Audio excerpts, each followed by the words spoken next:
बिस्मिल्लाह अल्हम्दुलिल्लाह नहमदुहु व नस्तईनुहु व नस्तगफिरुहु व नऊज़ु बिल्लाहि मिन शुरूरि अनफुसिना व मिन सय्यिअति अमालिना मन यहदिल्लाहु फला मुदिल्ल लहु व मन युद्लिल फला हादिय लहु व अशहदु अन ला इलाहा इल्लल्लाहु वहदहु ला शरीका लहु व अशहदु अन्ना मुहम्मदन अब्दुहु व रसूलुहु अम्मा बाद फ़इन्न खैरल हदीस किताबुल्लाह व खैरल हदी हदी मुहम्मदिन सल्लल्लाहु अलैहि वसल्लम व शर्रल उमूरि मुहदसतुहा व कुल्लु मुहदसतिन बिदअह व कुल्लु बिदअतिन दलाला व कुल्लु दलालातिन फिन्नार। আসসালামু আলাইকুম ওয়া রাহমাতুল্লাহি ওয়া বারাকাতুহু। আমরা causes behind the increase and decrease of ইমান, শাইখ আব্দুর রাজ্জাক আল-আব্বাদ, তার লেখা বুকলেট বলবো, কারণ এটা তার অন্য একটা বইয়ের একটা চ্যাপ্টারের ইংলিশ ট্রান্সলেশন। তো সেটার আমরা প্রায় শেষের দিকে আছি এখন। বইটা ধরেন ১২৫-২৬ পৃষ্ঠার, আমরা এখন একদম শেষে ১০৯ পৃষ্ঠা বা এরকম এইদিকে আছি আর কি। তো ইনক্রিজ অফ ইমানের কারণ যেগুলো ছিল সেগুলো তো আমরা শেষ করছি। ডিক্রিজ অফ ইমানের ভিতরে আমরা আগেও বলছি আপনাদের, আবার একটু জাস্ট বলে দিচ্ছি যে দুইটা ভাগ করছেন। প্রথম ভাগে ইন্টারনাল কজেস, দ্বিতীয় ভাগে এক্সটার্নাল কজেস। আমরা ইন্টারনাল কজেস মানে অন্তরে বা ভিতরে মানুষের নিজের ভিতরে যে কজগুলো সেগুলোর ভিতরে আসি। সেখানে আবার 4টা সাবসেকশন আছে। একটা হচ্ছে কেন ইন্টারনাল ইন্টারনাল কজগুলোর ভিতরে কি কি আছে। একটা হচ্ছে ইগনোরেন্স বা অজ্ঞতা, তারপরটা হচ্ছে হিডলেসনেস, অ্যাভার্সন অ্যান্ড ফরগেটফুলনেস, কোন একটা কিছু থেকে কর্ণপাত না করা বা মুখ ফিরায় নেওয়া বা ভুলে যাওয়া, মানে ইসলামের ব্যাপারগুলা বা আল্লাহর কথা বা অনুশাসনগুলা ইসলামের সে সম্বন্ধে বা ডুজ অ্যান্ড ডু নটস যেগুলো আছে সেগুলোর ব্যাপারে এটা প্রযোজ্য। 3 নম্বরটা হচ্ছে যে কমিটিং ডিসঅবিডিয়েন্স অ্যান্ড এম্বার্কিং আপন সিনফুল ডিডস। কমিটিং ডিসঅবিডিয়েন্স এটা তো বোঝাচ্ছে অনানুগত্য, আল্লাহর অবাধ্যতা সেটা করা, এবং এম্বার্কিং আপন সিনফুল ডিডস গুনার রাস্তায় পা বাড়ানো, সোজা কথা, এম্বার্কিং আপন সিনফুল ডিডস। এটা আমরা শেষ করছি। আর 4 নম্বরটা হচ্ছে the soul that greatly commands evil. আমাদের নিজেদের ভিতরে আমাদের আমরা গতদিন পড়ছিলাম যে নফসের 3টা, নফস বা সেলফ যেটাকে আমরা বলি, অন্তর যদি বলি আমরা, তো সেটার 3টা টেন্ডেন্সি থাকে বা 3টা বৈশিষ্ট্য থাকে। একটা নফসে আম্মারা, যেটা যেটা খারাপ কাজের জন্য প্রতিনিয়ত আমাদেরকে অর্ডার করে বা খারাপ কাজের দিকে আমাদেরকে ধাবিত করতে চায়। যে কোনো খারাপ কাজ, বেস ইনস্টিংক্ট যেগুলা, যত খারাপ কাজ আছে বা আমাদের ভিতরে যে পাশবিক, আমরা যে পশু হিসাবে আমাদের যে টেন্ডেন্সি গুলো আছে, আমরা তো অ্যানিমেলও বটে, মানুষ তো রেশনাল অ্যানিমেল আমরা বলি, সেটার যে টেন্ডেন্সি গুলা সেগুলার কথা আসবে সেখানে। নফসা 3 রকমের নফসেরই আমরা পড়লাম, সেই ক্লাসে পড়লাম আমরা। তারপরে হচ্ছে আরেকটা হচ্ছে নফসুল লাওয়ামা, বা যা আপনার অনুশোচনা বা অনুতপ্ত হয়, যে নফস খারাপ কাজ করে ফেলে, করে তারপর অনুতপ্ত হয়, অথবা ভালো কাজ করার পরেও আফসোস করে যে কেন আরো ভালো করলাম না, আরো ভালো করতে পারতাম বা সময়টা নষ্ট করছি বা ইত্যাদি ইত্যাদি। আর তারপরে মানে যদি সোল বা অন্তর বা নফস যখন পরিশুদ্ধ হয়, তখন সে নফস নফসুল মুতমাইন্না যেটাকে, আর নফসুল মুতমাইন্না যেটাকে আমরা বলি, প্রশান্ত আত্মা হয়। তার ভিতরে মানে সে বিচলিত হয় না, সে ধৈর্য ধারণ করতে পারে, সে আহ, আহ, রাগান্বিত হয় না, সব দিক দিয়ে সে প্রশান্ত আত্মা হয়, মানে কাম কোয়াইট একটা ব্যাপার। সেটা হলো আমরা অ্যাচিভেবল ড্রিম, সেটা আমরা সবাই আসলে মুসলিম মাত্রই সেটা হইতে চাওয়ার কথা, বা সেটাই আমাদের ডিজায়ার্ড গোল হওয়ার কথা। সেটা হয়তো সবসময় আমরা হইতে পারি না, বা ডিফিকাল্ট সেটা হওয়া, সেই পর্যন্ত যাওয়া ডিফিকাল্ট। বেশিরভাগ মানুষের মানে প্রাথমিক স্টেজটা হচ্ছে নফসু, মানে নফসে আম্মারা যেটাকে বললাম, যে যেটা ইভিল অর্ডার করে, প্রতিনিয়ত শুধু খারাপ কাজ করার দিকে আমাদেরকে আদেশ করে বা আমাদেরকে পরিচালিত করতে চায়, সেটা। এগুলো আমরা গতদিন পড়ছি, গতদিন এখানে শেষ করছি, তারপর থেকে ইনশাল্লাহ আজকে শুরু করব। আমরা শেষ করছিলাম ইবন আবিল ইজাল হানাফি, রাফলি 700 বছর আগের একজন স্কলার। তার ওই যে আল আকিদাত তাহাবিয়া বা আল আকিদাত তাহাবিয়া যেটাকে আমরা বলি, আপনার ইমাম তাহাবি 239 হিজরিতে জন্ম। উনি একটা সংক্ষিপ্ত 105টা পয়েন্টে ইসলামী বা আহলে সুন্নাত জামার আকিদা সেটাকে কোডিফাই করে গেছেন। সেটার উপর অনেকেরই এক্সপ্লেনেশন আছে। তার ভিতর একটা মেজর এক্সপ্লেনেশন হচ্ছে এটা, যে মানে সরায় যেটাকে আমরা বলি, অনেকেই সেই সেই সময় থেকে নিয়ে ধরেন রাফলি 1200 বছর বা এই পিরিয়ডে অনেকেই এটার এক্সপ্লেনেশন লিখছেন বা দিয়ে গেছেন অনেক রকমের। তো তার ভিতরে এটা একটা মেজর আর কি, যার কথা আমি বললাম। ইবন আবি ইজ আল হানাফি, ওনারটা আপনাদের বলছি যে আমরাও এটা, আমাদেরকেও এটা শহীদুল্লাহ খান মাদানী এক সময় প্রতি সপ্তাহে এটার একটা একটা করে সেশন নিতেন আমাদের আইসিডি যখন প্রথম প্রতিষ্ঠিত হয় তখন। আচ্ছা, যেখানে আমরা শেষ করছিলাম তারপরে এই এই যে প্রসঙ্গটা আমরা করতেছিলাম, যে প্রসঙ্গটা আমরা আলোচনা করতেছিলাম গতদিন, নফস বা আমাদের সোল বা আমাদের সেলফ যেটা, তার যে টেন্ডেন্সি গুলা বা তার তার যে ফেজ গুলা সেগুলো নিয়ে আলোচনা করতেছিলাম, সেটারই ধারাবাহিকতায় আজকে ইবনুল কাইমের একটা উদ্ধৃতি পড়বো আমরা। উনি বলতেছেন, Allah has assembled two soul, a soul that greatly orders evil and a soul that is content, and they are hostile towards one another. উনি বলতেছেন যে, বোঝানোর জন্য বলতেছেন যে যদিও আমরা এখানে দুইটা আত্মা বা দুইটা নফস ধরবো না, মানে দুইটা দুইটা টেন্ডেন্সি, সোজা কথা। একটা হচ্ছে যে the soul that gives orders evil, ব্র্যাকেটে মানে খারাপ আদেশ করে, অর্থাৎ আমরা যে গতদিন পড়ছি নফসে আম্মারা, যেটা আমরা বলছি যে খারাপ অর্ডার করে করতে থাকে। And a soul that is content, নফসুল মুতমাইন্না, মানে আলটিমেটলি পারফেক্ট যেটা। এই দুইটার কথা বলতেছেন যে দুইটাকে একত্রে আল্লাহ মানে দুইটাকেই অ্যাসেম্বল করছেন, অর্থাৎ দুইটা টেন্ডেন্সি আমাদের ভিতরে আছে। আর এই দুইটা এক্সট্রিম পজিশন বা এন্ড পজিশনের মাঝখানে হচ্ছে যে যে নফসটা আগেই আমরা বলে আসছি বা পড়ে আসছি, যে যে অবস্থায় নফস আপনাকে খারাপ কাজ হয়তো আপনি করে বসেন, কিন্তু সাথে সাথে সেটার জন্য একটা অনুশোচনা হয়, খারাপ লাগে, অথবা আফসোস হয়, অনুতাপ হয় সেটা। আর উনি বলতেছেন, উনি দুইটা এক্সট্রিমের কথা বলতেছেন, একটা হচ্ছে যে শুধু খারাপ কাজ করার কথা বলে, আর একটা হচ্ছে যে প্রশান্ত আত্মা, যে খারাপ কাজ বা যে যার ভিতরে যে বিচলিত হয় না, উত্তেজনা নাই, অস্থিরতা নাই, অস্থিরচিত্ততা নাই, যেটা সেটা কথা বলতেছেন। এবং বলতেছেন যে একটা একটার অপোজিট, ট্রুলি একটা একটা অপোজিট। কারণ এই জন্যই যে যখন মানে খারাপ টেন্ডেন্সিটা বা খারাপ ইনক্লিনেশনটা আমাদের ভিতরে যেটা আছে, সেটা যখন খারাপ জিনিস প্রম্পট করে বা খারাপ কথা বলে বা খারাপ কিছুর জন্য আমাদেরকে ইনসাইট এক্সাইট করে, তখন নাফসুল মুতমাইন্না মানে যখন কারো অন্তরটা প্রশান্ত হয়, সেটাকে অপোজ করে, সেটার সাথে একটা একটা এক ধরনের একটা যুদ্ধ হয়, বা এক ধরনের একটা ফাইট হয়, বা এক ধরনের একটা যেটা উনি বলতেছেন আর কি, যে hostile towards one another. whenever one diminishes the other strengthens, এটাও বোঝা যাচ্ছে যে একটা যখন কমে তখন আরেকটা বাড়ে, তাই না? মানে আপনার আপনার নফসে আম্মারা যেটা, সেটা যদি আপনার নিয়ন্ত্রণে থাকে, সেই টেন্ডেন্সিটা যদি আপনার নিয়ন্ত্রণে থাকে, আপনি যদি সেটাকে কন্টেন করতে পারেন, অথবা নাই করে দিতে পারেন, বা আহ, কমায় দিতে পারেন সেটার ডাকগুলা, সেটার অর্ডার গুলা, সেটার সেটার প্ররোচনা গুলাকে যদি কমাইতে পারেন, তাহলে কি হবে? আপনার আপনার আপনি নফসুল মুতমাইন্নার কাছাকাছি চলে যাবেন, অর্থাৎ প্রশান্ত আত্মার, আইদার প্রশান্ত আত্মা হবেন, অথবা তার মানে সেটার এফেক্টটা আপনার উপর বেড়ে যাবে, সেই কথাটাই বলতেছেন। whenever one diminishes the other strengthens, এই কথাগুলো কিন্তু ওনার হুবহু ওনার কথা আর কি, ইবনুল কাইমের কথা। whenever one takes pleasure in something, the other suffers pain as a result. মানে একটা টেন্ডেন্সিতে যদি আপনি প্লিজড হয়ে যান বা আপনার ভাল লাগে, তাহলে অন্যটা কষ্ট পায়। অবভিয়াসলি আপনি যখন নিজেকে প্রশান্ত আত্মা বা প্রশান্ত আত্মা করার চেষ্টা করেন, বা প্রশান্ত নফসুল মুতমাইন্না, সেটা যখন আপনার সেটাতেই যখন আপনি আনন্দ পান, বা সেটাতেই যখন আপনি স্যাটিসফাইড থাকেন, বা সেটাই আপনার অ্যাচিভেবল ড্রিম যখন থাকে, বা থাকে, চেষ্টা থাকে আপনার, তখন কি হবে? আপনার বেস ইনস্টিংক্ট গুলো কষ্ট পাবে, অর্থাৎ সেগুলোকে আপনি হার্নেস করবেন, সেগুলোকে আপনি কন্টেন করবেন, সেগুলোকে আপনি ডিপ্রাইভ করবেন, সেগুলো যা বলবে সেটা আপনি করবেন না, সেগুলো যে চাবে সেটা আপনি করবেন না। Nothing is more difficult for the soul that constantly encourages evil than performing deeds of for Allah. যখন কেউ নফসে আম্মারার কাছে নিজেকে সমর্পণ করে, তখন তার জন্য ডিফিকাল্ট হয়ে যায় কি, মানে এর চেয়ে বেশি আর ডিফিকাল্ট কিছু হয় না আর কি। তার কথাটা এরকম, তার সেন্টেন্সটা, performing deeds for Allah and preferring his pleasure, মানে আল্লাহর কাজ করা, আল্লাহর জন্য কিছু করা, বা আল্লাহর প্লেজারের জন্য, আল্লাহকে সন্তুষ্টি করে আল্লাহর সন্তুষ্টির কাজগুলো করা ডিফিকাল্ট হয়ে যায় তার জন্য।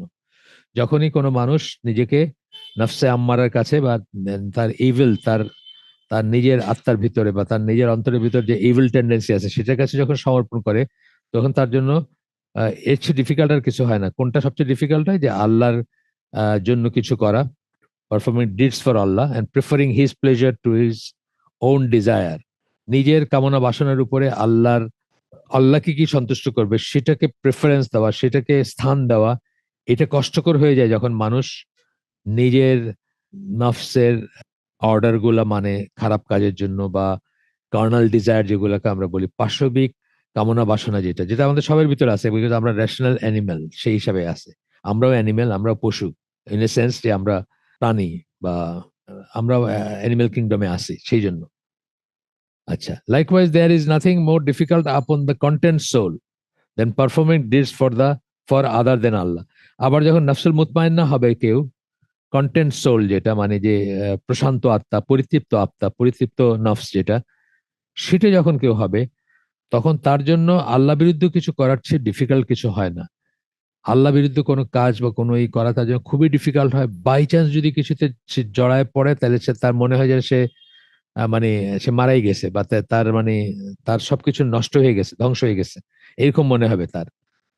এটাই বলতেছেন যে likewise there is nothing more difficult, এখনো ইবনুল কাইমের কথা চলতেছে, nothing more difficult upon the content soul than performing deeds for other than Allah. Allah ছাড়া অন্য কারোর জন্য কিছু করা, বা অন্য কিছুর জন্য কিছু করা, অন্য বা আল্লাহ বিরুদ্ধে, and that which is the incentive of desire bring about, and there is nothing more harmful to it than desire.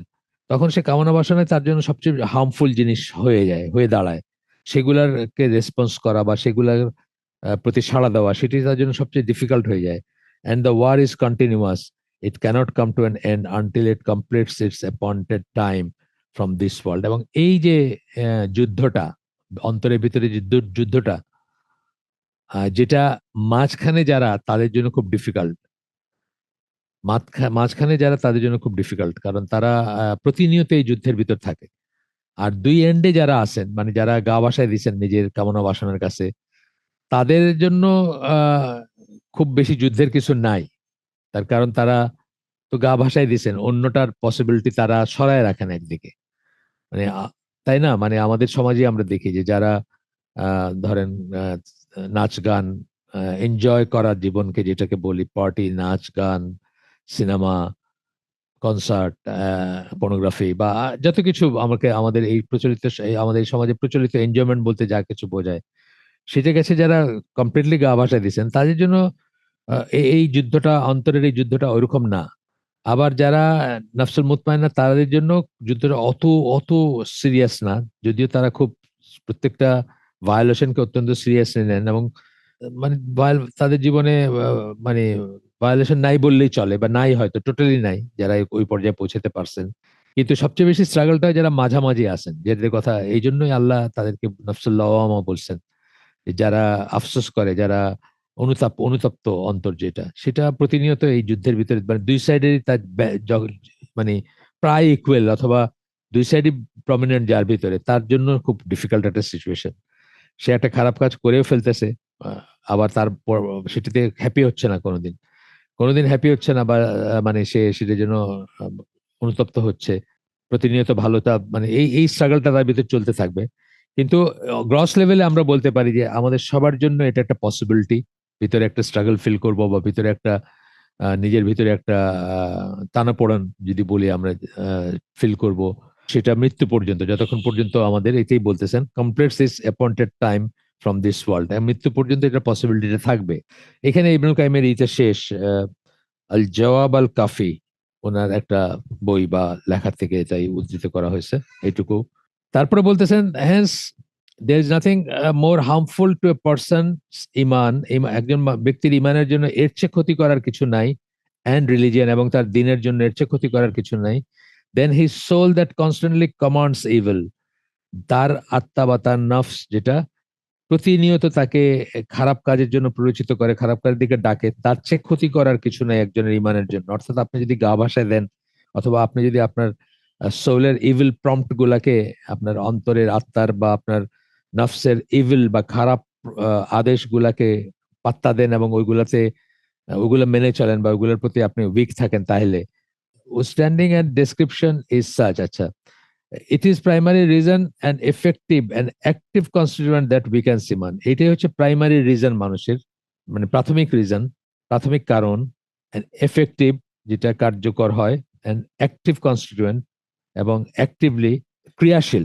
সক্রিয়, হ্যাঁ, ক্রিয়াশীল বলতে চাইছিলাম, আমার ওয়াইফ বললেন সক্রিয়। হ্যাঁ, সক্রিয় ইজ এ বেটার ওয়ার্ড। তো যেটা সক্রিয়ভাবে ইমানকে দুর্বল করে, উইকেন্ডস ইমান, দুর্বল করে ইমানকে। আনসেটেলস ইট, আনসেটেলস ইট, আপনাকে আনসেটেল করে দিবে, আপনার ভিতরটা ডিস্টার্ব হয়ে যাবে, আপনার ভিতরটা ডিস্টার্ব হয়ে গেল। আপনি রাতে রোজ আগে ঘুমান এবং রোজ তাহাজ্জুদে ওঠেন, কাম এন্ড কোয়াইট একটা অবস্থা আপনার, মানে অনেক চেষ্টায় আপনি এটা অ্যাচিভ করছেন। একদিন হঠাৎ করে আপনি রাত্রে কিছু একটাতে হঠাৎ করে আপনার ইচ্ছা হলো যে আচ্ছা একটা সিরিয়াল দেখি, না হলে একটা একটা খুব অ্যাওয়ার্ড পাওয়া সিনেমা আসছে শুনছি, সেটা দেখি, অনলাইন হোক অথবা টিভিতে হোক বা কিছুতে, অথবা আরেকটা কিছু আর কি, মানে যেটা আপনি ইউজুয়ালি করেন না, আপনি খুব মোটামুটি ভাবে আপনি সেটেল বাই, তখন কি হয় ব্যাপারটা, আপনার সমস্ত জিনিসগুলো আনসেটেলড হয়ে যায়। আপনি দেখবেন আপনার আপনার মনে হচ্ছে যে আপনি খুবই পতিত একটা অবস্থা, আপনার মনে হবে যে আপনার টায়ার্ড, আপনার এতদিনের অ্যাচিভমেন্ট সব গেল, এই ব্যাপারগুলো আর কি, মানে এটা আমাদের সবার ভিতরে কখনো কখনো আসছে, কখনো কখনো হয়। সুতরাং আমরা এটা আমাদের রিয়েলাইজ করা উচিত যে এরকম হবে আর। আনসেটেলস ইট অ্যান্ড ইম্পেয়ার্স ইট, ইম্পেয়ার্স মানে পঙ্গু করে দেওয়া, বা ইম্পেয়ার্ড আমরা বলি যখন কেউ প্রতিবন্ধী, যেটাকে বলি সেটাকে আমরা ইম্পেয়ার্ড বলি অনেক সময়। তো বলতেছেন যে ইম্পেয়ার্স ইট। আচ্ছা, তারপরে বলতেছেন as such it becomes imperative for the one who seeks to safeguard his iman from diminution and weakness to tend to the matter of calling his soul to account। এই জন্য যারা তাদের ইমানকে সুরক্ষা করতে চান, কমার থেকে, ডিপ্লিট করার থেকে, কমার থেকে, দুর্বল হওয়ার থেকে রক্ষা করতে চান, তাদের জন্য অত্যাবশ্যক হচ্ছে, হ্যাঁ, ইম্পারেটিভ মানে তাদের জন্য মাস্ট আর কি, to tend to the matter of calling his soul to account, নিজেকে হিসাবে নেওয়া, নিজের অন্তরকে হিসাবে নেওয়াটা তাদের জন্য অত্যন্ত জরুরি, যারা নিজেকে সেফগার্ড করতে চান। নিজেকে নিয়ে, যেটা ওমরাদের কথা আসছে না, যে প্রতি রাত্রে উনি রিভিউ করতেন যে আজকের দিনটা ওনার কেমন গেল, ওনার ইমানের অবস্থা কি, ওনার স্টেট অফ কি বিং কি, বা ওনার ইমানগত অবস্থা কি। এটাই বলতেছেন যে আমরা calling his soul to account, আমরা নিজের হিসাব নিতে বসবো যদি আমরা আমাদেরকে সুরক্ষা করতে চাই। কিসের থেকে? যে আপনার ইমান কমে যাওয়া এবং দুর্বল হওয়া, এই ব্যাপারটা থেকে যদি আমরা প্রোটেক্ট করতে চাই নিজেকে, তাহলে নিজের নিজের অ্যাকাউন্ট বা নিজের নফসকে হিসাবে বসতে হবে। অ্যাডমনিশিং ইট, এটাকে নিজের নফসকে তিরস্কার করতে হবে, অথবা সাবধান করতে হবে, অথবা নসিহা করতে হবে নিজেকে নিজে। অ্যান্ড টু ইনক্রিজ ইট সেন্সুরিং ইট, এবং এই জিনিসগুলা, যে যে ব্যাপারগুলা নিষিদ্ধ, সেই ব্যাপারগুলোর ব্যাপারে মানে নিষেধাজ্ঞা, এটা অ্যাপ্লাই করতে হবে নিজের উপরে, so that he can deliver himself from its adverse and devastating consequence and ends. যেন আমরা নিজেদেরকে এই যে নফসে আম্মারা যেটা বললাম, যা আমাদেরকে খারাপ দিকে আদেশ করে, খারাপ কাজে আদেশ করে, সেইটার অ্যাডভার্স এবং ডেভাস্টেটিং, সেটা বৈরী এবং ডেভাস্টেটিং, ধ্বংসাত্মক কনসিকুয়েন্স অ্যান্ড এন্ডস, যে যে পরিণতি, সেটা থেকে যেন আমরা রক্ষা মানে করতে পারি, নিজেদেরকে রক্ষা করতে পারি। সেই জন্য আমাদের এই জিনিসগুলো করা দরকার, অর্থাৎ আত্মসমালোচনা করা দরকার। ওই দিন আমি জামাল জারাবোজের একটা ইন্টারভিউ দেখতেছিলাম, তখন উনি বলতেছিলেন, এটা আমি আগে খেয়াল করি নাই কখনো, যে আমরা যারা সকল সালাফি আকিদা মানহাজ ফলো করি, করার চেষ্টা করি, আলহামদুলিল্লাহ উনি নিজেও তাই করেন, এবং আপনার আহলে সুন্নাহ জামার আকিদা মানহাজের উপর নিজেদেরকে প্রতিষ্ঠিত রাখার চেষ্টা করি। তো উনি বলতেছেন যে তাদের ভিতর ভেরি আনফরচুনেটলি তাজকিয়াতুন নফস যেটাকে বলে, বা পিউরিফিকেশন অফ দ্য হার্ট, যে ব্যাপারগুলা, সেটার ইটা একটু কম। মানে উনি বলতেছেন যে নলেজ এবং এই পিউরিফিকেশন অফ দ্য হার্ট, এটা একটা ব্যালেন্স থাকতে হবে, তা নাইলে কিন্তু শুধু নলেজ আপনাকে অনেক সময় অ্যারোগেন্ট বানাই দিতে পারে। তো বলতেছিলেন যে মানে ভেরি আনফরচুনেটলি তাজকিয়াতুন নফসের কথাবার্তা হলো সব ডেভিয়েন্ট সেক্টর কাছে বেশি, এমনই বেশি তাদের মুখে যে মনে হবে যে আপনার এটা একটা ডেভিয়েশনই। সুফি টুফি বা ওই ওই ইসের যারা, ওই ওই ঘরানার যারা আধ্যাত্মিক ইতি যারা করেন, এসোটারিক জিনিসপত্র নিয়ে যাদের নাড়াচাড়া, বা যারা ওইসব নিয়ে ব্যস্ত থাকেন, বা ওইসব নিয়ে বেশি কথা বলেন, তারা দেখবেন এই টার্মগুলো খুব বেশি বেশি বলেন, যদিও তাদের পুরা কোনো বেসই নাই, এটা সেটা অন্য জিনিস। মানে আপনার পড়াশোনা করলে দেখবেন যে তাদের এই জিনিসগুলো ফাঁকা বলি, বা এটা এটা কখনোই হইতে পারে না যদি কারো আকিদা মানহাজ ঠিক না থাকে। তার আবার নফসের পিউরিফিকেশন কি, কথাটা ঠিক আছে, কিন্তু উনি বলতেছেন যেই সেন্সে যে আমাদের স্কলার, বা আমাদের যারা জ্ঞানী, বা আমাদের আহলে সুন্নাহ জামার যারা অ্যাক্টিভ খুব, তারা জ্ঞানের দিক থেকে খুব বেশি স্ট্রেস করেন, যেটা রাইটলি সো, ঠিকই আছে, জ্ঞান হইতে হবে, কিন্তু অ্যাট দ্য সেম টাইম তাজকিয়াতুন নফস বা নিজেকে পিউরিফাই করার ইগুলা আসলে আরো আলোচিত হওয়া উচিত এই সব লিটারেচারে বা এইসব বিষয়ে, উইচ ইজ ট্রু। আমিও ফিল করছি, উনি বলার পরে আমি বুঝলাম যে আমিও অনেক অনেক জায়গায় অনেক সময় মনে হয়েছে যে না, এটা আরটুই করা উচিত। নফসের পিউরিফিকেশন কি করে নিজেকে পিউরিফাই করবেন, কতগুলো ব্যাপার আছে। যেমন ধরেন, জাস্ট সিম্পলি ধরেন আপনি দিনের দাওয়াত দিয়ে বেড়ান, প্রতি প্রতিটি স্টেপের আগে আপনি নিজেকে জিজ্ঞেস করতে পারেন যে আমি এটা আল্লাহর জন্য করতেছি কিনা, আমি কেন করতেছি। যেমন একটা একটা একটা ওয়ে হচ্ছে আর কি এটা, যে কোনো একটা কাজ, যে কোনো কাজ, সেটা ছোট থেকে ছোট, বড় থেকে বড়, যে কোনো কিছু, কাউকে একটা ফরওয়ার্ড করতেছেন, মেসেজ ফরওয়ার্ড করতেছেন, দাওয়াতি কাজ মনে করে, বা কোথাও একটা কিছু পোস্ট করতেছেন, অথবা কারোর সাথে একটু আলোচনা করতেছেন, কাউকে নসিহা করতেছেন, প্রত্যেকটা স্টেজে আপনি নিজেকে জিজ্ঞেস করতে পারেন, পিউরিফিকেশন অফ দ্য হার্ট বা সোলের ভিতরে বা নফসের ভিতরে, যেটা যে আমি কি এটা আল্লাহর জন্য করতেছি, নাকি আমি বেশি লাইক পাওয়ার জন্য করতেছি, বেশি ভিউয়ের জন্য করতেছি, অথবা অনেক মানুষ আমাকে চিনবে সেই জন্য করতেছি। এটা কিন্তু খুব ফাইন লাইন। এটা এটা এটা প্রতিনিয়ত যদি আপনি চেক না করেন, তো খুব ইজিলি আপনি এটাতে গা ভাসায় দিতে পারেন, বা আপনার আপনার কাছে মানে প্রেইজ ভালো লাগে না এরকম মানুষ পৃথিবীতে পাওয়া খুব মুশকিল। মুশকিল মানে কি, আমি বলবো যে জিরো আর কি। ভালো সবারই লাগবে, কেউ হয়তো জোর করে সেটাকে সরায় দিবেন, সেই সেন্সটাকে বা সেই ফিলিংটাকে বা সেই টেম্পটেশনটাকে সরায় দিবেন, জোর করে করতে হবে তাকে। কিন্তু অলমোস্ট সবারই পৃথিবীতে এমন কেউ নাই যাকে প্রেজ ভালো লাগে না যার, তাই না? মানে প্রেজ করলে আমাদের ভালো লাগে, মানে মানুষকে কি করে কিছু একটা মার্কেটিং করবেন, কিছু একটা গসাবেন, কিছু একটা গিলাবেন, সেটার একটাই হচ্ছে যে তাকে অযাচিত বা মানে মানে যা সে ডিজার্ভ করে তার চেয়ে বেশি বা তার চেয়ে আগে বেড়ে আপনি তাকে প্রেস করবেন, সেটা একটা মানে মানুষকে কারাপ্ট করার, সিডিউস করার একটা একটা কিন্তু সেটা আপনি দেখবেন যারা চালাক তারা কিন্তু এই টুলস গুলো ইউজ করে মানুষের উপরে, তাই না? মানে ধরেন যারা আমি খুব খারাপ একটা টার্ম ইউজ করতেছি, মানে মেয়ে পটানো বলতে একটা কথা আছে না, সেখানে কি করে, মানে এই যে কবিতাগুলা, এই গানগুলা, এই শায়েরিগুলা, এগুলো কি আছে, এমন ভাবে প্রেস করা হচ্ছে একটা পার্সনকে যেটা সে না, সে নিজেও জানে সে না, কিন্তু সে তারপরেও খুশি হবে, মানে আল্লাহ আমাদেরকে এইভাবে বানাইছেন। এইখানে সমস্যা হয়ে যায়। তো এই জিনিসটা যদি আপনি নিজেকে নিজে যদি কন্ট্রোল করেন, যে কোনো একটা জায়গায় আপনি একটা লেকচার দিতে যাচ্ছেন, অথবা আপনি একটা মেসেজ ফরওয়ার্ড করতেছেন, অথবা আপনি একটা পোস্ট দিচ্ছেন, আপনার আপনার মনে কি আসে, কেন দিচ্ছেন, এই কথাটা যদি জাস্ট একটু স্টপ করে, মানে আপনি এই জিনিসটা পোস্ট করবেন, তার আগে আপনি নিজেকে জিজ্ঞেস করেন আমি কি এটা আল্লাহর জন্য করতেছি, নাকি আমার যে স্বাভাবিক টেন্ডেন্সি আছে আমার ভিতরে, যে আমাকে কেউ প্রেস করলে আমার ভালো লাগে, লাইক পাইলে ভালো লাগে, ভিউজ হইলে ভালো লাগে, সেটার জন্য করতেছি।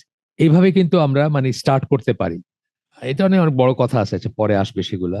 এই এই লেখায় আসবে এমন কথা না। আপনারা পিউরিফিকেশন অফ দ্য সোল বা পিউরিফিকেশন অফ দ্য হার্ট একটা আলাদা সাবজেক্ট বলতে পারেন।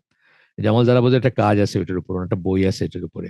আমি আমার কাছে থাকার কথা, আমরা হয়তো কোনোদিন চেষ্টা করবো এখান থেকে কিছু শোনাইতে আপনাদের।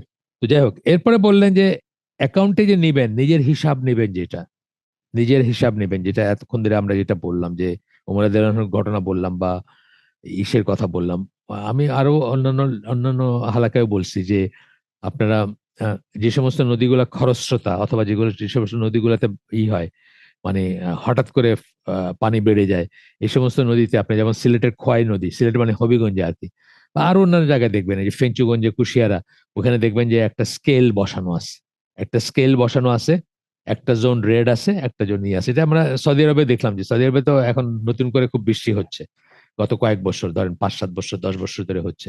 তো ওদের দেখবেন ওই যে কতগুলা রাস্তা আছে যেগুলা পানির নিচে চলে যায়, মানে ফ্ল্যাশ, মানে হঠাৎ করে বৃষ্টি হলে সেই বৃষ্টির যে পানি, সেটার ইসেই আপনার রাস্তাগুলা পানির নিচে চলে যায়। তো কতটুকু পানির নিচে গেছে সেটার জন্য যে স্কেল বসানো আছে, গেজ, যেটাতে আছে ধরেন 6 ইঞ্চি, 1 ফুট, 2 ফুট, এভাবে স্কেল করা আছে, যেটা আপনি দেখে বুঝেন যে এখানে পানির ডেপটা কতটুকু। একইভাবে ওই ওই নদীগুলোর কথা বললাম, সেখানে ওই স্কেলটা থাকে, যেটা দেখে আপনি বুঝবেন যে এটা কি বিপদসময় আছেন, বিপদসময়ের নিচে না উপরে প্রবাহিত হচ্ছে নদীটা। তো এইরকম আপনি আপনার একটা স্কেল করতে পারেন, যেটা আমি বলি খুব কমন, যেটা মানে একদম একদম স্বাভাবিক, যেটা ডেইলি লাইফে আমরা ডেইলি যেটা করতে পারি, সেটা হচ্ছে যে রাতে একটু চিন্তা করা যে আজকে আমি কয়টা পাপ কাজ করছি। গতকালকে যদি আমি 50টা করে থাকি, আর আজকে যদি 45টা নামায় নিয়ে আসতে পারি, তাহলে আই এম ডুইং ফাইন, বা অন্তত আমার গতিটা ভালো দিকে আছে। কিন্তু গতকালকে দেখলাম যে গতকালকে আমার খারাপ কাজ ছিল 10টা, আজকে হঠাৎ করে 50টা হয়ে গেছে, বড় একটা ফল। তাহলে বুঝতে হবে যে আমার জন্য এটা অশনি সংকেত, তাই না? এই জিনিসটা বলতেছেন আর কি। এই জিনিসটা বলতে গিয়ে যে calling one self to account, নিজের হিসাব নেওয়ার কথা বলতে গিয়ে বলতেছেন দুই ধরনের। একটা হচ্ছে বিফোর দ্য অ্যাকশন, একটা হচ্ছে a type that occurs after the action. একটা হচ্ছে যে কাজটার আগেই আপনি হিসাবে নিচ্ছেন নিজেকে, যেটা বললাম যে উদাহরণ দিতে গিয়ে যেটা বলছিলাম যে যে কোনো একটা দাওয়াতি কাজ করতেছেন, তো আপনি একটা পোস্ট করতেছেন বা একটা লেকচার দিতে যাচ্ছেন, আপনি আগে নিজেকে জিজ্ঞেস করেন যে আপনি কাজটা কেন করতেছেন। এটা হলো অ্যাকশনের আগে। তো আমরা আপনাদের সাথে মানে কারো কারো, সবাই না, কেউ কেউ হয়তো অ্যাটেন্ড করছেন যে what it means to be like the companions, মানে সাহাবীদের মতো হওয়া বলতে কি বোঝায়, এরকম একটা লেকচার আছে। মানে একটা জুমার খুতবা আমরা পড়ছি কখনো, রেকর্ডিং খুঁজলে পাওয়া যাবে হয়তো। তো সেখানে বলছেন কি যে সাহাবীদের সাথে আমাদের ডিফারেন্স, মানে আমরা সবাই সাহাবীদের মতো হইতে চাই। আমরা সবাই সাহাবীদের মতো হইতে চাই এবং সবাই মনে করি, যারা স্পেশালি যারা সালাফি মানহাজ ফলো করেন, তারা মনে করেন অনেক সময় যে তারা সাহাবীদের আকীদা মানহাজের উপর আছেন। তো যে লেখাটার কথা আমি বলতেছি বা যে জুমার খুতবাটার কথা বলতেছে, ওইখানে ওই লেখক বা ওই খতিব যিনি, উনি বলতেছেন যে আমাদের অ্যাকশন গুলা যদি সাহাবীদের মতো না হয়, তাইলে বুঝতে হবে যে আমাদের বিশ্বাসগুলা বা আকীদাও সাহাবীদের মতো না। কারণ প্রত্যেকটা কাজ মানুষ তার বিশ্বাস অনুপাতে করে, তার বিশ্বাস যা সে অনুযায়ী সে কাজ করে। সুতরাং আমরা আমরা ক্লেম করতেছি যে আমরা তাদের আকীদা মানহাজের উপর আছি। যদি আমরা তাদের আকীদা মানহাজের উপর থাকতাম, তাহলে আমাদের অ্যাকশন গুলো তাদের মতো হইতো। এইটা বলে উনি কয়েকটা ডিফারেন্স দেখাই দিচ্ছেন যে আমাদের অ্যাকশন গুলো তাদের মতো না। তার ভিতর একটা, প্রথমটাই বোধহয় এটা ছিল, আমার যতদূর মনে পড়ে, যে তারা কোনো একটা কাজ করার আগে ভাবতেন যে এটা শরীয়ত সম্মত কিনা। আর আমরা ইউজুয়ালি একটা কাজের ভিতরে অনেকটুকু ঢুকে গিয়ে তারপরে চিন্তা করি এটা কি ঠিক না ঠিক না। যেমন ধরেন একজন চাকরি নিয়ে নিছেন, একটা একটা ডাউটফুল জায়গায় চাকরি নিয়ে নিছেন। অনেকদিন চাকরি করার পরে চিন্তা করতেছেন যে এটা কি হালাল হইতেছে কি হয় নাই। আমাদের বেলায় খুব কমন না, এটা খুব কমন কিন্তু এই জিনিসগুলো। একটা কাজ করে হাফওয়ে থ্রু শেয়ার বাজারে শেয়ার কিনে ফেলছি টাকা দিয়ে। তারপরে চিন্তা ঢুকছে যে আমার আমার আমার এই শেয়ারের ব্যবসা যেটা করতেছি বা বেচাকেনি করতেছি এটা হালাল কিনা। আমাদের বেলায় প্রায় দেখবেন এরকম। ইউনিভার্সিটিতে ভর্তি হয়ে গেছি, তারপরে চিন্তা করছি কোর্টে পড়া ঠিক ঠিক আছে কিনা। কিন্তু সাহাবীদের কি ছিল, তারা কোনো একটা কাজ করার আগে চিন্তা করতেন যে এই কাজটা শরীয়ত সম্মত কিনা, এবং এই কাজটা করা জায়েজ কিনা, বা এটা ইসলামের জন্য ঠিক আছে কিনা, বা ইসলামের পয়েন্ট অফ ভিউ থেকে ঠিক আছে। সেটা বলতেছেন যে এখানে দুই ধরনের টেকিং ইনটু অ্যাকাউন্ট, মানে নিজেকে হিসাবে যে নিবেন, নিজেকে যে হিসাবের মুখোমুখি করবেন। ইন্ট্রোস্পেকশন বলি আমরা অনেক সময়, এটা সেকুলার টার্ম আর কি। আত্ম আত্ম সমালোচনা বা আত্ম পর্যালোচনা বলতে পারি আমরা, মানে ইন্সপেকশন আর কি, নিজের ইন্সপেকশন, ইন্ট্রোস্পেকশন বলা হয়। সাইকোলজিতেও বলে বা অন্য ইস্যু বলে এই কথাটা।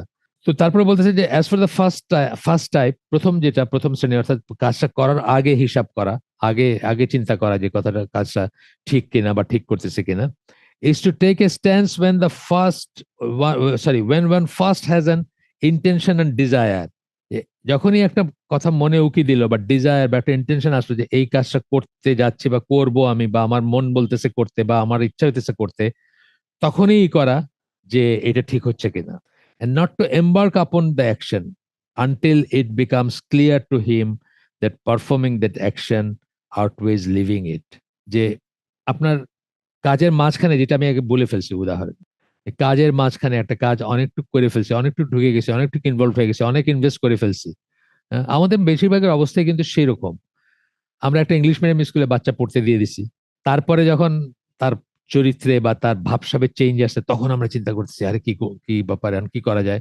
তখন আমরা এখন কনসালটেশনের জন্য গেছি। আমরা অনেক দেখি না এরকম কেস, অনেক দেখি এরকম কেস। আমাদের স্কুলে যারা ভর্তি হতে আসেন বা করতে আসেন, অনেকে দেখি মানে যখন প্রথম দিচ্ছেন তখন তো চিন্তা করেন নাই, তো এখানে দিছিলাম, তো এখন তো দেখতেছি এই জায়গাটা এরকম আছে। বা একটা খ্রিস্টান মিশনারি স্কুলে দিছিলাম, তো এখন তো দেখতেছি তারা এইসব কথা বলে, এইসব কথা বাসায় নিয়ে আসে, এইসব আলোচনা করে, এই এই এরকম ব্যাপারগুলো আসতেছে। আর সেকেন্ড টাইপের কথা বলতেছেন যে সেকেন্ড টাইপ হচ্ছে অ্যাকশনের কাজটা করে ফেলার ভিতরে বা কাজটার ভিতরে চলে যাওয়ার পরে যে যে টেকিং ইনটু, নিজেকে হিসাবের মুখোমুখি করা, সেটার কথা বলতেছেন। সেটার কথা সেখানে বলতেছে যে এটা আবার তিন ধরনের হয়। প্রথম ধরনটা বলতেছেন যে আল্লাহর কাজ করছেন আপনি, আল্লাহর পথেই আছেন আপনি, ধরেন আপনি সালাত আদায় করতেছেন, কিন্তু in which it has fallen short with regard to the right of Allah. কিন্তু আপনি মনে করতেছেন আপনার আপনার নফস, আপনার আপনার অন্তর, আপনার নফস, আপনার self, falling short with regard to the right of Allah, কিন্তু আল্লাহর যে অধিকার ছিল আপনার উপর সেখানে আপনি আপনি আপনার কমতি হয়ে গেছে। অর্থাৎ নামাজ পড়ছেন ধরেন, কিন্তু নামাজে যে খুশু খুশু থাকা দরকার ছিল সেটা ছিল না, অথবা নামাজের ভিতরে আপনি ফর 5 মিনিটস অন্য জগতে ঘুরে বেড়াইছেন, তারপরে হঠাৎ যখন ইমাম সাহেব সালাম ফিরেছেন তখন আপনার সম্বিত ফিরে পাইছেন যে আরে নামাজ তো শেষই হয়ে গেল। আপনি উঠছেন বসছেন সবই করছেন, সেজদা দিচ্ছেন সবই করছেন, সুবহানা রাব্বিয়াল আলা বলছেন বা বাকি সবই করছেন, কিন্তু আপনি বুঝতেছেন যে আপনার এটা ঠিক হয় নাই বা যেটুকু করার কথা ছিল সেটা করেন নাই। এটা বলতেছেন whereby it has not performed it in the manner required, যেভাবে প্রয়োজন ছিল, যেভাবে করার দরকার ছিল সেভাবে আপনি করেন নাই। এটা হলো এক ধরনের, মানে সেকেন্ড টাইপের ভিতরে 3 রকমের বলতেছেন। সেকেন্ড টাইপ কোনটা? কাজটা করার পরে বা কাজের ভিতরে থাকা অবস্থায় নিজের হিসাব নেওয়া বা অনুশোচনা করা বা নিজেকে প্রশ্নের মুখোমুখি করা, দাঁড়া করানো, নিজেকে প্রশ্ন করা, সোজা কথা। সেকেন্ড টাইপ বলতেছেন is to call his soul to account over every action which had he not undertaken would actually have better than having embarked, মানে এই সমস্ত প্রত্যেকটা কাজের ব্যাপারে নিজের হিসাব নেওয়া, যেটা না করলে করার চেয়ে বেটার ছিল। অনেক সময় আমরা দেখি না যে একটা কথা বলছি, আমরা কথাটা বলার দরকার ছিল না, বলে ফেলছি, বলে ফেলার পরে ধরেন এই কথা থেকে অনেক কথা, কথার প্রতি কথা এসে আমার 1 ঘন্টা সময় চলে গেল, অথবা এই কথা থেকে একটা তর্ক বিতর্ক লেগে গেল। At the end of 1 hour যখন তর্কটা শেষ হইলো বা আমি চিন্তা করলাম জিনিসটা একেবারেই ইউজলেস ছিল, একেবারেই দরকার ছিল না কোনো, সেই জিনিসগুলোর কথা বলতেছেন যে এভরি এভরি অ্যাকশন, এমন সকল কাজের ব্যাপারে নিজের হিসাব নেওয়া, যদি এটা না যখন আমরা রিয়েলাইজ করি যে এটা যদি না করতাম তাহলে করার চেয়ে বেটার ছিল, যেটা করছি সেটার চেয়ে বেটার ছিল না করে থাকলে। ওই যে বলেন না যে মানে হয় উত্তম কথা বলো না চুপ থাকো, এটা এক ধরনের মানে একটা কথার মাঝখানে আপনার মনে হলো যে হয় উত্তম কথা বলো নাহলে চুপ থাকো, এটা যদি আমি মানতে পারতাম, যদি চুপ থাকতে পারতাম তাহলে এই যে কথা বলতেছি এটা হচ্ছে বেটার ছিল। এরকম কিন্তু হয় আমাদের, এবং এটা আমরা প্রতিনিয়ত আমরা আমরা চেক করতে পারি নিজেকে এই ব্যাপারগুলোতে। আর আর থার্ড টাইপ বলতেছেন যে পারমিসিবল এবং হ্যাবিচুয়াল অ্যাকশন, যেগুলা যেগুলো পারমিসিবল, যেগুলোতে আসলে কোনো বাধা নাই, যেমন ধরেন খাওয়ার, খাইতে তো আসলে বাধা নাই, তাই না? মানে খাওয়া, হালাল খাওয়া খাচ্ছেন আপনি, খাইতে তো বাধা নেই, এটা পারমিসিবল, কিন্তু এটা অতিরিক্ত না করা। আলাপচারিতা, কেমন আছেন, আসসালামু আলাইকুম, ভালো আছেন নাকি, এটা পর্যন্ত ঠিক আছে, কিন্তু তারপরে আড্ডা মারা যেটাকে বলি আমরা, ওইটা পর্যন্ত ঠিক আছে, কিন্তু আড্ডা মারা যেটা মানে জায়েজ একটা জিনিস, কিন্তু তারপরে এটা জায়েজ জিনিসটার কেও অতিরিক্ত করার ব্যাপারে সাবধান হওয়া ব্যাপার আছে। Every permissible and habitual action, এটা নিয়েও করা উচিত, প্রশ্ন করা উচিত যে আমি এটা কেন করছি। খাওয়াটা পারমিসিবল, আমি সকালে নাস্তা করছি, 10টার সময় আবার একটা একটা লোভনীয় জিনিস ওয়াইফ রান্না করতেছে দেখে আমি অযথাই কিছু খাই ফেললাম, বা অযথা কয়েকটা খাইলাম, ধরেন টিকিয়া বা ডাইলের বড়া বা কিছু একটা, এই ধরনের ব্যাপারগুলো আসবে এখানে। তো সেগুলাতেও আপনার জিজ্ঞেস করা উচিত যে আমি কেন এই কাজটা করলাম।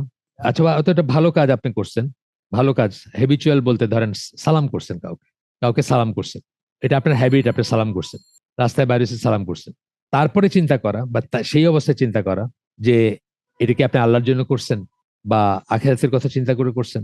আপনি একটা হাসি দিছেন আপনার নেইবারকে দেখে, হাসি মুখে তাকে গ্রিট করছেন, উইশ করছেন, যাই করছেন, সেটা কিন্তু একটা পারমিসিবল জিনিস, এবং সেটা একটা হ্যাবিটও আপনার, আপনি আপনি আপনার হ্যাবিটই হয়ে গেছে, আপনি কাউকে দেখলে সালাম দেন, হাসি মুখে তাকান, কথা বলেন তার সাথে। কিন্তু তারপরে আপনি আপনার অ্যাকাউন্ট নিতে পারেন যে এটাকে আমি আল্লাহর জন্য করছি নাকি জাস্ট সৌজন্য, দেখতে কেমন দেখায়, লিফটে দেখা হইলো কথা বললাম না, দেখতে কেমন দেখার জন্য আপনি করছেন, এই কথাটা বলতেছে। So that he be profitable, আল্লাহর জন্য করছেন এবং আখেরাতের জন্য লাভজনক হবে সেই জন্য করছেন, নাকি or did it desire the world and it's immediate and instant pleasures, নাকি আপনি দুনিয়ার জন্য করছেন, এটা দুনিয়ার জন্য করছেন, আপনার নেইবার আপনার উপর খুশি থাকবে, আপনি পপুলার থাকবেন, আপনাকে মানুষ ভালো বলবে, ইমিডিয়েট অ্যান্ড ইনস্ট্যান্ট প্লেজার, বা এই মুহূর্তে আপনি আরেকজনের কাছেও একটা পাবেন, আরেকজনের কাছেও একটা বেনিফিট পাবেন। জাস্ট ফর এক্সাম্পল, আপনার নেইবার গাড়ি নিয়ে বের হচ্ছে, আপনি দরাজ দিলে, হাসি দিলেন তাকে দেখে, হাসি মুখে তার সাথে কথা বললেন, সালাম করলেন, কুশল বিনিময় করলেন, আপনার মনের গোপন কোণে একটা আছে যে আমাকে যদি এই পর্যন্ত একটা লিফট দিত তাহলে আমার খুব ভালো হতো, আজকে আমার গাড়িটা নষ্ট অথবা আমার গাড়ি নাই। এবং ঠিকই আপনার নেবার আপনার বলে কোথায় যাচ্ছেন বলে বললো যে চলেন আমি নামাই দিচ্ছি, আপনার কি হইলো, আপনি এইখানে একটা বেনিফিট পাইলেন দুনিয়াতে। খুব সিম্পল একটা উদাহরণ দিলাম আমি, দৈনন্দিন জীবনে আমাদের অহরহ এরকম জিনিস ঘটে থাকে, আমরা সবাই মানুষ এবং এগুলোর ভিতর দিয়ে আমরা যাই। তো এটাই বলতেছেন যে এটা কি আল্লাহর জন্য করছেন? এই যে হাসি মুখে সালাম করছিলেন, কথা বলছিলেন, সবকিছু কি আল্লাহর জন্য করছিলেন? নাকি আপনার মনের গোপন ডিজায়ার এটা ছিল যে এটার পথ ধরে যদি আমাকে একটা লিফট দেয় তাহলে খারাপ হয় না, এবং উনি তাই বললেন, তাই আপনাকে বললেন যে চল না আমি নামাই দিব, এবং আপনি হ্যাপিলি উঠে বসলেন এবং ই করলেন। এইটার জন্য করছেন, কোনটার জন্য করলেন? সেই অ্যাকাউন্ট নেওয়াটার কথা বলতেছে। তাইলে আমরা দেখলাম যে নিজের সোল বা নিজের নফস বা নিজের আত্মার অ্যাকাউন্ট দুই ধরনের হবে। প্রথমটা, দুই ধরনের অ্যাকাউন্ট নেওয়া হয়। একটা হচ্ছে কাজটা করার আগে, যেটা আমরা বললাম যে সাহাবীদের মানহাজ ছিল এটা, যে কোনো কাজ করার আগে তারা হিসাব করতেন বা নিজেকে জিজ্ঞেস করতেন বা জানতে চাইতেন যে এটা কি জায়েজ কিনা, এটা কি আল্লাহর জন্য কিনা, মানে এই ইসলামী পয়েন্ট অফ ভিউ থেকে যেগুলো চিন্তা করার কথা সবকটা তারা করতেন আর তারা ভাবিয়া করিতেন কাজ আর কি, করিয়া ভাবিতেন না আর কি। আর দুই নম্বরটা হচ্ছে যে কাজ করে তারপরে বা করার সময় যেটা ভাবা, সেটার ভিতরে আবার তিনটা টাইপ বলছেন।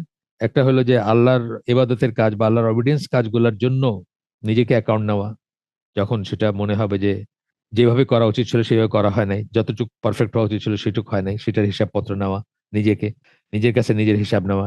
দুই নম্বরটা হচ্ছে যে একটা কাজ না করলেই ভালো ছিল করার চেয়ে, সেই সেই সমস্ত জিনিস হিসাব করা।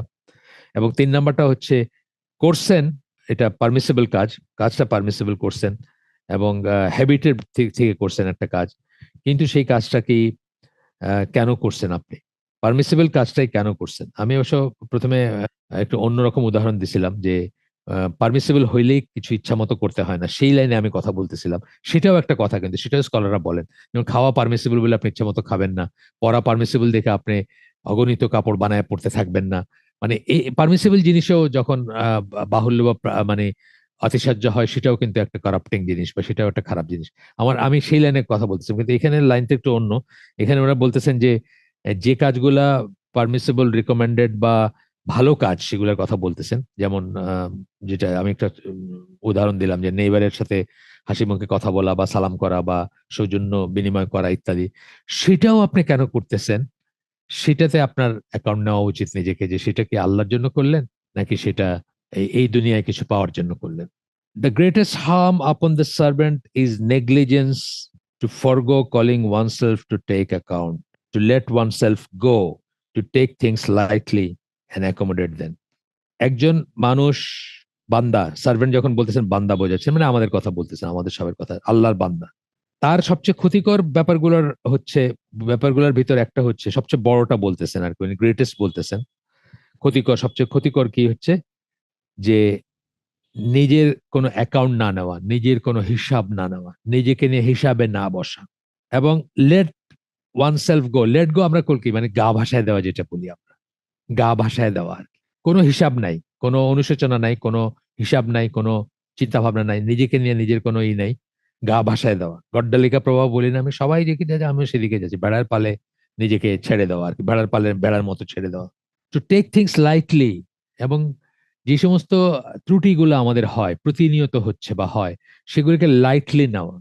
লাইটলি নেওয়া মানে উপযুক্ত কনসার্ন ফিল না করা। আমরা জানি যে এই সম্বন্ধে পড়ছি না যে একটা সাদা জামার উপরে প্রথম দাগটা খুব খারাপ লাগে, খুব কনসার্ন ফিল করি আমরা সঙ্গত কারণে, এবং চেষ্টা করি সেটাকে উঠায় ফেলতে। কিন্তু আমরা যদি এটাকে লাইটলি নেই এবং একটার পর একটা দাগ পড়তে দেই, তাহলে পুরা জামাটা অনেক দাগ পড়বে। একসময় এটা আবার ফেলেই দিব বা এটাকে আর ইম্পর্টেন্ট মনে করি না। এটা ক্লিন করাটা বা এটা যে অসুন্দর হয়ে গেছে, আপনার হয়ে গেছে, ডার্টি হয়ে গেছে বা দেখতে খারাপ লাগতেছে, এটাকে আমরা আর কেয়ারই করি না। এটাই বলতেছেন যে টু টেক থিংস লাইটলি, কোনো কিছুকে লাইটলি নেওয়া, হালকা ভাবে নেওয়া। আচ্ছা ঠিক আছে, এইটুকু কিছু হবে না, বা এইটুকুই তো, একবারই তো, মানে আছে না অনেক মানুষ কিন্তু এটা বলে, মানে একবারই তো, এটা একবারই কিছু হবে না, মানে এই এই যে লাইটলি নেওয়াটা। আপনাদেরকে একটা গল্প বলছি, অনেক আমাদের এক আত্মীয় ফ্যামিলি। তো ছোট মেয়েটাকে বিয়ে দিতে তারা ইংল্যান্ড থেকে বাংলাদেশে আসছেন। তো বিয়ে হচ্ছে, বিয়ের দিন মেয়েটাকে সাজায় নিয়ে আসেন পার্লারে। মেয়েটা আল্লাহওয়ালা, তারাও আল্লাহওয়ালা এক ধরনের, মানে ইংল্যান্ডে থাকার মানে ফ্যামিলি হিসাবে আমি বলবো যথেষ্ট পরেশগার তারা। তো সেখানে এই ছোট মেয়েটা একটু বেশি, মানে সে তো একদম পিওর একটা, রিলেটিভলি পিওর সোল আর কি, ক্লিন আত্মা বা ই। তো তাকে মা এবং চাচি তারা বলতেছেন যে বিয়ে তো মানুষের একদিনই হয় জীবনে, আজকের জন্য এই মাথার কাপড়টা এই একটু নামায় আর কি, যেখানে চুলটা সুন্দর করে দেখা যাবে এখানে রাখলে হয় না, মেয়েটাকে বলতেছেন তারা। এই যে সেন্সটা যে একদিনই তো, একবারই তো, একবার করলে কি হবে, বা একবার করে ফেলো, আর কোনোদিন করবে না, আর আর না হয় না করবে কোনোদিন। এইটাকেই হচ্ছে টেকিং থিংস লাইটলি। আমরা অনেক জিনিসকে কিন্তু এইভাবে নেই যে আচ্ছা ঠিক আছে একবার, মানে আমরা দেখি আমাদের মুসলিমা বোনরা আমাদেরকে অনেক সময় প্রশ্ন করেন, একজন এই সময় খুব ক্রাইসিসে আছেন, বড় ক্রাইসিসে আছেন, উনি প্রশ্ন করেন, উনি তার ফ্যামিলিতে মফস্বলে থাকেন, একমাত্র দিনদার তিনি।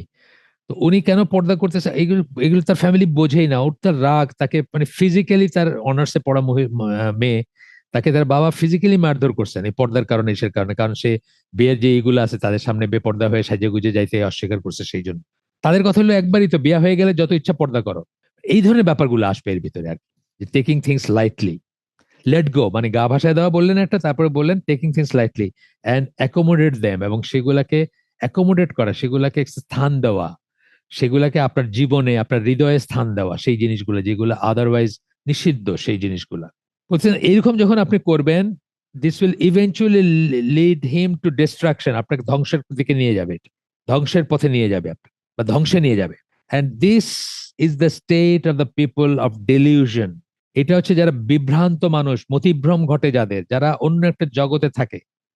ওই যে একজন স্কলার বলছে না যে মানুষ, অনেক মানুষ আছে যারা জীবনটা স্লিপ ওয়াকিং এর মতো জীবনটা কাটায় যাচ্ছে। স্লিপ ওয়াকিং মানে ঘুমের ভিতর যারা হাঁটে, মৃত্যুর সময়, মৃত্যুর পরে তারা, মৃত্যুর সময় তারা জেগে ওঠে, মৃত্যুর সময় রিয়েলাইজ করে হায় রে জীবনটা কি করলাম। এটা কোরআনে আছে নানা জায়গায়, এই রকমের পসিবিলিটি গুলা বা এই রকমের কথাগুলো আছে। বলছে না যে আরেকবার যদি আল্লাহ পাঠাও আমাকে, আমি সব ভালো কাজ করব, বা এই ধরনের, বা মানে মৃত্যুর সময় তারা বোঝে যে জীবনটা শেষ হয়ে গেল। আর সেই কথাগুলো আসতেছে এখানে, ডেলিউশন, একটা মানে বিভ্রম বা মতিভ্রমের পর্যায়ে থাকে, একটা নেশাগ্রস্ত অবস্থার মতো থাকে।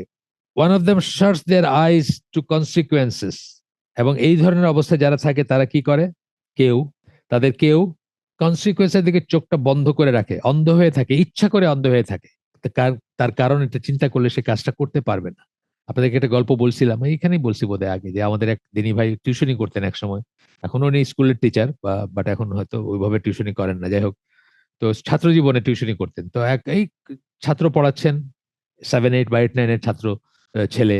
তো তাকে বোধহয় কিছু দিনের কথা বা কি বলতে চান, তখন এক সময় সে বলছে, স্যার এটা বলেন না, বললেন না স্যার। কেন? স্যার জানলে তো এটা, জানলে তো জিনিসটা করতেই হবে, মানে আমি যে জানি যে এটা করণীয়, তাহলে তো করতেই হবে। বললেন না, আমি শুনতে চাই না, আমি জানতে চাই না, আমি করতেও চাই না, এই ধরনের সেন্সটা। তো বলতেছেন যে এর কেউ, এদের কেউ, মানে যারা এরকম করে করে বা এরকম চলে, তাদের কেউ shorts their eyes to consequences, পরিণতি কি সেটার ব্যাপারে সে অন্ধ থাকতে চায়, চোখ বন্ধ করে থাকতে চায়। Lets matter take their course, মানে গা ভাসায় দেওয়া, মানে যেভাবে চলে চলুক আর কি, দেখা যাবে না, চলতেছে চলুক, একটা বলে না চলছে তো চলুক, একটা কথা আছে না, যেভাবে জীবন চলতেছে, নাচে গানে ভরপুর জীবন, সবাই যেভাবে চলতেছে, চারিদিকে সবাই চলতেছে, সবাইকে দেখতেছে চলতেছে, আমারটা এভাবে চলবে, আমার ওদের যা হয় আমারও তাই হবে। এই ধরনের কথা কিন্তু আমরা অনেকেই বলে থাকি, অনেকে বলে থাকেন আমাদের। Depends upon attaining pardon from আল্লাহ।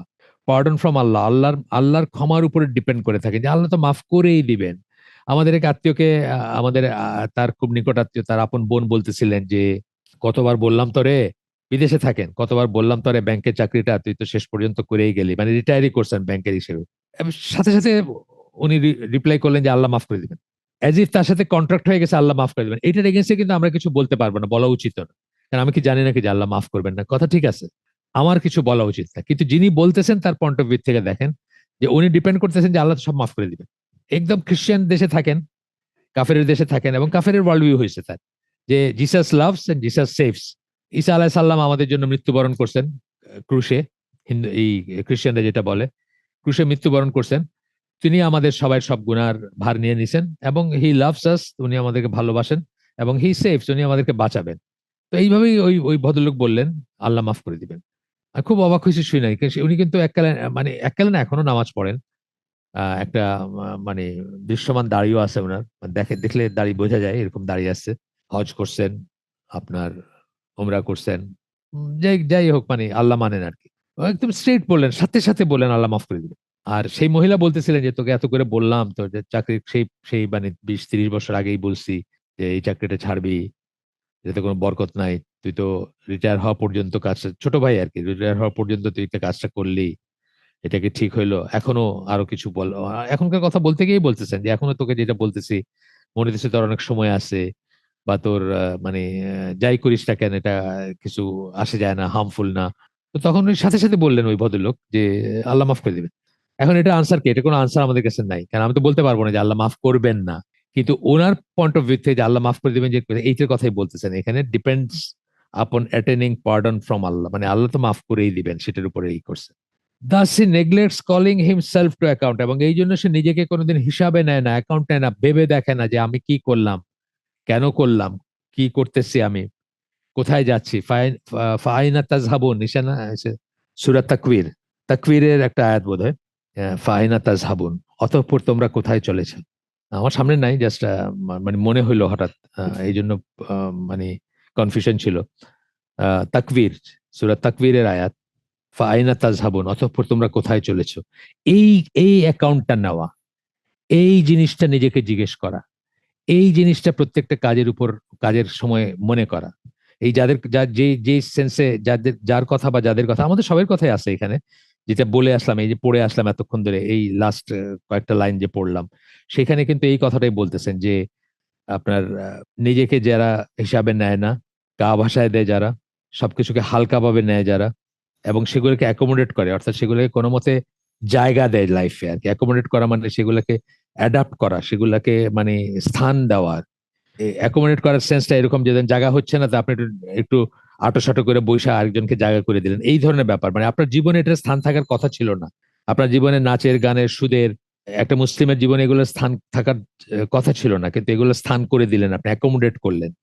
তারপরে বললেন যে এগুলো থেকে ইভেনচুয়ালি ডিস্ট্রাকশন বা ধ্বংসের দিকে যায়, এবং মানুষ একটা স্টেট অফ ডেলিউশনে থাকে, একটা বিভ্রম, মতিভ্রমের ভিতর থাকে, একটা নেশার ভিতরে থাকে, যেটা বললাম স্লিপ ওয়াকিং এ, মানে ঘুমের ভিতর হাঁটে না মানুষ ওইরকম। তো ঘুমের ভিতর হাঁটতেছে মতো করে জীবন যাপন করে, তারপরে মৃত্যুর সময় ঘুম থেকে জেগে ওঠে। এটা স্কলারের কথা, আমার কথা না। তো এরপরে বলতেছেন যে কনসিকুয়েন্সের দিকে যারা চোখ বন্ধ করে রাখে, কনসিকুয়েন্স চিন্তা করে না যে ফলাফল কি হবে এটা, তারপরে মানে জীবনটাকে চলতে দেয় আর কি, মানে সবাই যেভাবে চলতেছে আমিও সেভাবে চলতেছি, আমিও সেভাবেই করতেছি, এখন ডিপেন্ড করে আল্লাহর মার্সির উপরে, আল্লাহ যে মাফ করে দিবেন সেটার উপর ডিপেন্ড করে। এরপরে হচ্ছে যে নিজেকে অ্যাকাউন্টে নেয় না, নিজের কোনো হিসাব নেয় না, এবং পন্ডারিং ওভার আউটকামস, এবং কি হবে সেটারই নেয় না, আউটকাম কি, ফলশ্রুতিতে কি আসবে সেটা নেয় না। When he does behave in this manner, committing sins become an effortless matter for him. এইভাবে যখন চলে, নিজের অ্যাকাউন্ট নেয় না যে, এইভাবে যখন চলে, তখন গুনাহ করাটা, গুনাহ করার জন্য তার কোনো কষ্ট করতে হয় না, অর্থাৎ গুনাহ সে অটোমেটিক্যালি করে। যে প্রশান্ত আত্মা, অথবা যে নিজের অ্যাকাউন্ট নেয়, যে আল্লাহর পথে চলে, তাকে একটা গুনাহ করাইতে বা করতে তারও অনেক কষ্ট হয়, বা করার পরেও তার অনেক কষ্ট হয়। সে কিছুতেই আর স্থির থাকতে পারে না, বা সে কিছুতেই কমপ্লেসেন্ট হয় না, সেটা নিয়ে সে সন্তুষ্ট থাকে না, সেটা নিয়ে সে অস্বস্তিতে ভোগে, কষ্ট হয় তার। কিন্তু যে গুনায় অভ্যস্ত হয়ে যায় তার জন্য এফোর্টলেস ম্যাটার ফর হিম, মানে কোন রকম কষ্ট করতে হয় না তার গুনাহ করতে বা গুনার কাজ করতে। He feels at ease with it and it becomes difficult for him to break away from his habitual sinning. তার যে অভ্যাসগত গুনাহ যে সে করে যাচ্ছে সেটার থেকে সে এটাতে অ্যাট ইজ থাকে, মানে স্বাভাবিক থাকে, বরং উল্টাটা, এটার থেকে এটার মানে চেইন থেকে বা এটার বন্ধন থেকে মুক্তি পাওয়া তার জন্য ডিফিকাল্ট হয়ে যায়। হ্যাঁ, difficult for him to break away from his habitual sinning. তার যে অভ্যাসবশত তার যে গুনাহ, গান শোনা ধরেন, বা সিনেমা দেখা বলেন, বা আরো কিছু, সিগারেট খাওয়া ধরেন, এটার ভিতরে তার কোনো কষ্ট নাই, বা এটার ভিতরে তার কোনো অস্বস্তি নাই, এটার ভিতরে তার কোনো মনের ভিতরে কোনো অনুশোচনা নাই, অনুতাপ নাই, দুঃখ নাই, গ্লানি নাই, বরং এটার থেকে নিজেকে ছুটায় নেওয়াটা খুব ডিফিকাল্ট হয়ে যায় তার জন্য। The sum and substance of this is for the person to first call himself to account over the obligatory duties. এইরকম অবস্থা, বা এই এই যে যে আমরা ডিসক্রিপশন গুলো পড়ে আসলাম, এখানে কি করণীয়, কি করব আমরা, এতক্ষণ তো প্রবলেম বললাম, এখন সলিউশন কি, সেটা কি করব, কি করণীয়। প্রথমটা হচ্ছে অব্লিগেটরি ডিউটিজ এর ব্যাপারে নিজের হিসাব নেওয়া। অব্লিগেটরি, ফরজ যেগুলা, ওয়াজিব যেগুলা, সেগুলোর ব্যাপারে নিজের হিসাব নেওয়া। আমি কি সেগুলো ঠিক মতো করতেছি, যথাযথ করতেছি কিনা, যেভাবে করার কথা সেভাবে করতেছি কিনা। এইটার ভিতরে যদি ডেফিসিয়েন্সি পাই, দেখলাম যে এইগুলোতে ডেফিসিয়েন্সি আমার, পরবর্তী রিকমেন্ডেড গুলো রয়েই গেল, আমার অব্লিগেটরি গুলোতে ডেফিসিয়েন্সি। আমি নামাজটা ঢিসঢাস করতে করতে প্রায় ওয়াক্ত যায় যায় অবস্থায় পড়ি, এটা হলো একদম ডেফিসিয়েন্সি। আমার জন্য মসজিদে গিয়ে পড়াটা ওয়াজিব, আমি প্রায়শই কাটিং কর্নার যেটাকে বলে, পারলে ঘরে পড়ে ফেলি, অথবা ২ ওয়াক্তের নামাজ একসাথে এসে পড়ি, বা কিছু একটা, মানে অব্লিগেটরিতে ডেফিসিয়েন্সি অনেক ধরনের হইতে পারে, হইতে পারে না, অনেক ধরনের হইতে পারে, সেটা সেগুলো কথা আসতেছে আর কি। যদি পান আপনি ওয়াজিব এবং ফরজের ভিতরে, তাহলে আপনি সেগুলাকে করেন, রিপেয়ার করেন, সেগুলাকে সেরে নেন। কিভাবে সারবেন? Either by repayment or rectification, পুনরায় কাজটা করে অথবা কাজটাকে শুদ্ধ করে। পুনরায় মানে আপনার হয় নাই যদি মনে করেন, তাহলে আবার করতে হবে। ধরেন আপনি নামাজ পড়ছেন কিন্তু নামাজ হয় নাই, তাহলে আবার পড়তে হবে। অথবা আপনি শুদ্ধ করে নিবেন, যদি দেখেন যে সেই পর্যায়ে না, জাস্ট শুদ্ধ করে নিবেন। তারপরে আপনি নিজের হিসাব নেবেন কিসে?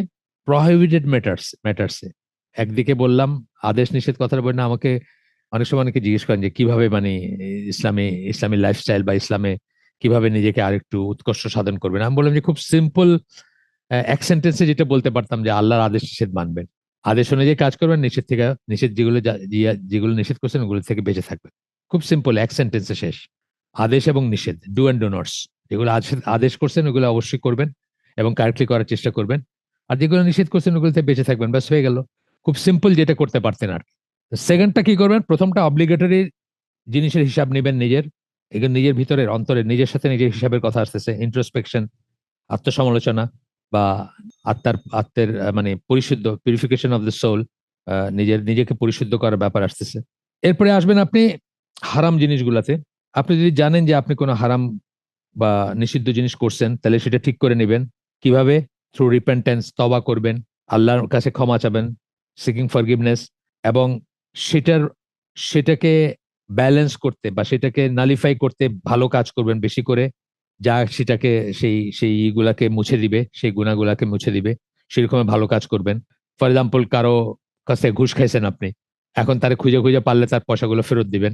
যদি না পারেন দান দান করতে থাকবেন। আমি একজনের কথা শুনছিলাম, মানে স্টুডেন্ট লাইফে, সিলেটের গল্প আর কি। স্টুডেন্ট লাইফে একটা স্টেশন দুইটা স্টেশন দূরে বোধহয় কোথাও ইসে যাইতেন, ওই যে ট্রেনে করে যাইতেন মাদ্রাসায় পড়ার সময় বা মাদ্রাসায় পড়তেন, টিকিট টিকিট করতেন না। এটা এখনো দেখবেন সিলেটে যারা যান, কুলাউড়া থেকে অনেক অনওয়ার্ড যে স্টেশন গুলো আছে, ওগুলো যদি ট্রেন থামে, আপনার ট্রেনের উপর ডিপেন্ড করবে কোন ট্রেনে যাচ্ছেন। যদি ট্রেন থামে, তাহলে দেখা যাবে যে ওই ট্রেনের অনেক স্টুডেন্ট উঠবে খাতা বই হাতে। এটা কোনো ভাড়ার কোনো ব্যাপার নেই, মানে টিকিট কালেক্টর যারা তারা ওইগুলো জানে যে এরা ভাড়া দিবে না বা চাইতেও যায় না, উল্টা অপমানিত হবে অথবা ঝগড়াঝাটি বাঁধবে। তো এইরকম আর কি একটা ব্যাপার ছিল ওনার লাইফে।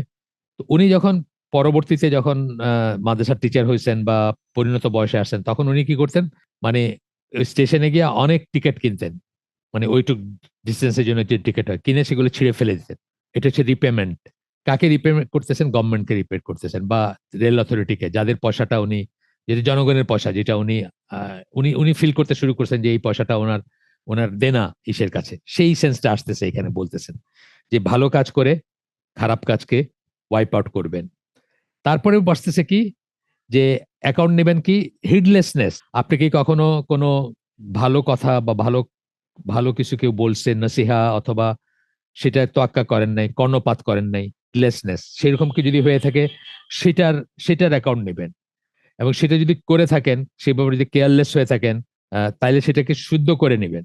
হি amends this through remembrance of Allah and turning to Allah. আপনি আল্লাহর জিকির করে এবং আল্লাহর দিকে মুখ ফিরে, তওবা যেটা আমরা বলি, সেটা দিয়ে সেটাকে করে নিবেন। এখন থেকে যখন আল্লাহর কোনো আদেশ নিষেধ আপনার কানে আসবে, আল্লাহর কোনো কথা আসবে বা সাবধান বাণী আসবে, সেটার প্রতি আপনি কান দেবেন, সেটাকে কর্ণপাত করবেন, সেটাকে সিরিয়াসলি নেবেন এবং আল্লাহকে স্মরণ করবেন। সেটা দিয়ে আপনি রিপেয়ার করবেন সেটাকে। তারপরে আপনি নিবেন যে আপনি কি কথা বলছেন সেটার ব্যাপারে হিসাব নিবেন নিজের। আপনার পা কোথায় কোথায় গেছে, কথা হিসাব নিবেন। হিসাব নিয়ে বাড়তি কথা, ফালতু কথাগুলোকে কেটে দিবেন এবং তওবা করবেন।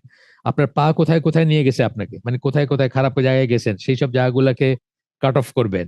আপনার হাত হাত কি অর্জন করছে বা কি করছে, সেটার ব্যাপারেই হবেন। আপনার কান কি শুনছে সেটার ব্যাপারে আপনি নিজেকে অ্যাকাউন্টে নেবেন। এবং মানে কান কি শুনছে, and what did you intend from this, who did you do it for, এবং এগুলা কেন করছেন, যে পথে হাঁটছেন কার জন্য হাঁটছেন। ইভেন যদি সৎ পথেও হেঁটে থাকেন, সেটাও কি মানুষ দেখাইতে হাঁটছেন, দুনিয়াকে দেখাইতে হাঁটছেন, নাকি আল্লাহর জন্য? কিছু যদি শুনে থাকেন, সেটাও কি আল্লাহর জন্য শুনছেন? ধরেন একটা লেকচার শুনছেন বা একটা হালাকায় বসছেন, এখন অনুরোধে ঢেকে গেলছেন, সবাই যাচ্ছে, বন্ধুদের অথবা ফ্যামিলির সবাই যাচ্ছে, বা আরো আরো কেউ আপনাকে রিকোয়েস্ট করছে, ওই জন্য কি ওইখানে বসে একটু চলে আসলেন, আল্লাহর জন্য শোনেন নাই, কানটা আল্লাহর জন্য কর্ণপাত করেন নাই, বা ইন্টেনশনটা কি ছিল ইত্যাদি। এখানে এসে আমরা আজকের জন্য শেষ করে দিব। অনেক ভারী ভারী কথা বললাম আমরা, যার অল্প কিছু যদি আমরা জীবনে ইমপ্লিমেন্ট করতে পারতাম, আমাদের জীবন চেঞ্জ হয়ে যেত। তো আমরা আজকের হালাকা এখানে শেষ করে দিব। সুবহানাকা আল্লাহুম্মা ওয়া বিহামদিকা আশহাদু আল্লা ইলাহা ইল্লা আনতা আস্তাগফিরুকা ওয়া আতুবু ইলাইক।